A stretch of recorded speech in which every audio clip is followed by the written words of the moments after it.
This week, the noise in my life went silent in a way I never expected. I lost my best friend, Kim.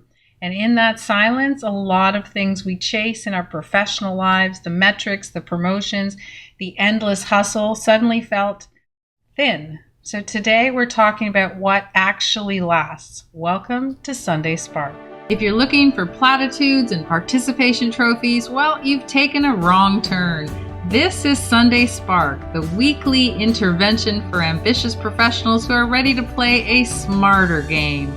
It's all about actionable strategy, not just motivation. So let's ignite some progress. We usually dissect the strategies of building a successful career, but this week my perspective has been recalibrated.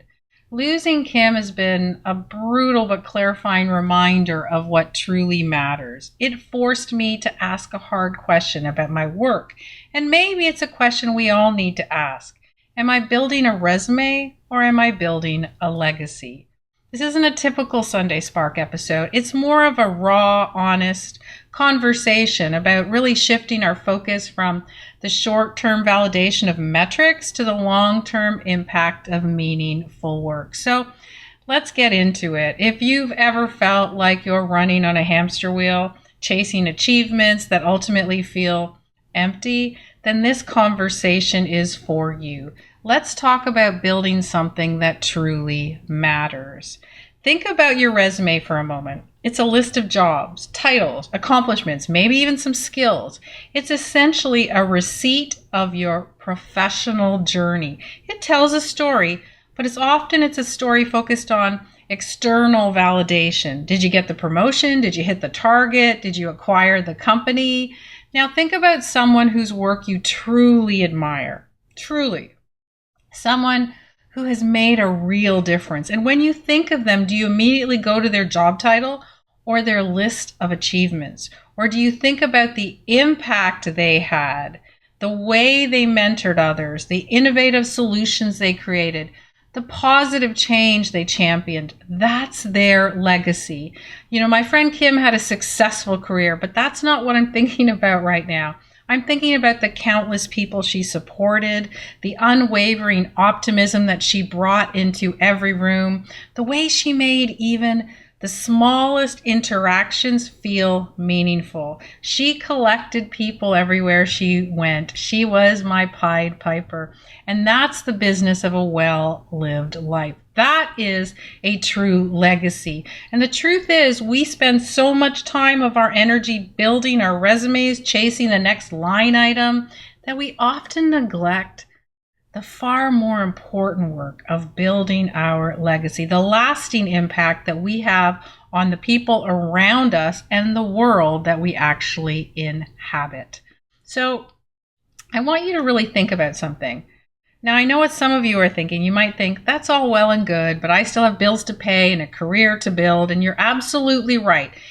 But here's a surprising truth. Focusing on building a meaningful legacy can actually be the smartest business strategy in the long run. Because think about companies with strong values and a clear mission beyond profits. They attract better talent, they build stronger loyalty, they're even more resilient when they face challenges. And why? Because people want to be part of something that matters. And the same is true for individuals. When you focus on creating real value, on making a tangible difference, opportunities tend to follow.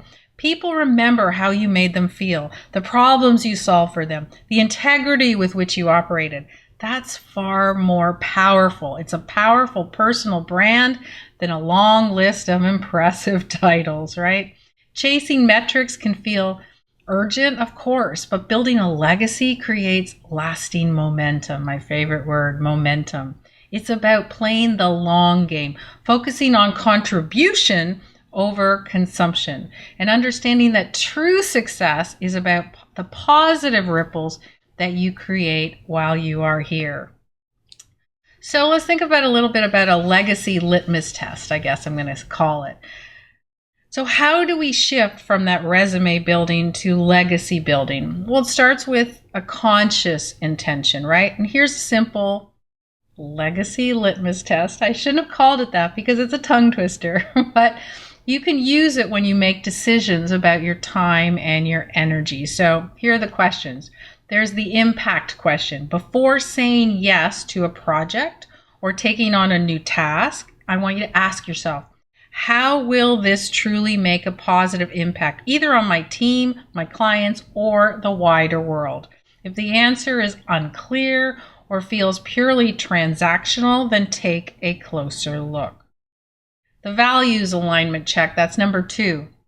Does this opportunity align with your core values? Will it allow you to operate with integrity and in a way that feels authentic to you?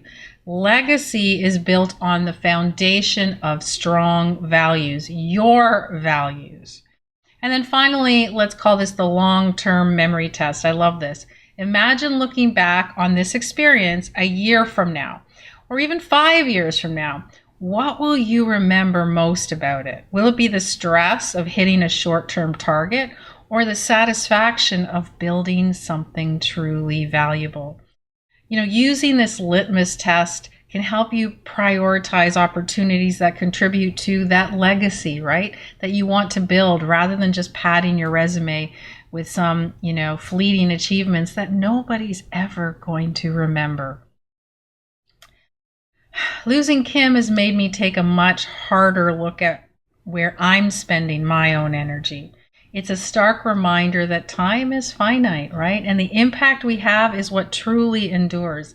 So I'm committing to using that legacy litmus test in my own life to be more intentional about the mark that I want to leave, right? That both personally and professionally. And I hope you'll consider doing the same. It is really, really, really important that you really think about what you are doing on a daily basis. Because let's face it, life can be short, right? It can be very short.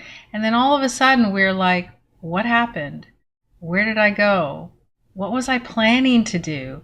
What was I initially so excited about? And what, quite frankly, just doesn't work anymore, right? What doesn't work anymore? What I realized in losing Kim was that I was maybe focused on, yes, making a difference and creating value for people and giving back. And that was all really important. But still, there was something missing. There was things that I wanted to say that I've never been able to say. So I'm going to parlay that into something new that you'll see over the next couple of weeks. But I really want you to think about how you feel about what you're doing. Your resume tells a story, as we know, of what you've done, but your legacy tells the story of why it mattered, right? And that's what I want to know, that why has everything that I've done mattered? Your legacy tells that story. So I encourage you to really think beyond the bullet points and consider the impact that you want to have. So your action this week is to choose one decision that you are facing, big or small, and run it through that legacy litmus test, right? See if you shift your perspective. See if anything changes. And one last thing, asking these hard questions about legacy has a consequence. You realize you have to act. It has lit a fire under me to launch a project that I've been thinking about for years. Project that anyone who's ever been told, or you told yourself that it's too late, or it's too late to make a change, or it's long gone, your ship has sailed. Let's get that out of the way and let's do something worthwhile. So we're going to have more on that next week. I want you to stay tuned. But for now, I'm Faye Chappell. This was Sunday Spark. Let's build businesses, careers, and lives that truly, truly matter. Because we all understand that we're only here for a brief moment. And if we can leave a legacy that makes a difference to people's lives, that's what really matters. And there you have it. If this episode sparked an idea, your job now is to protect it from the committee of dream killers, including the one in your own head. I'm Faye Chappell. Go out there and make something happen. This episode was produced by the City Media Group.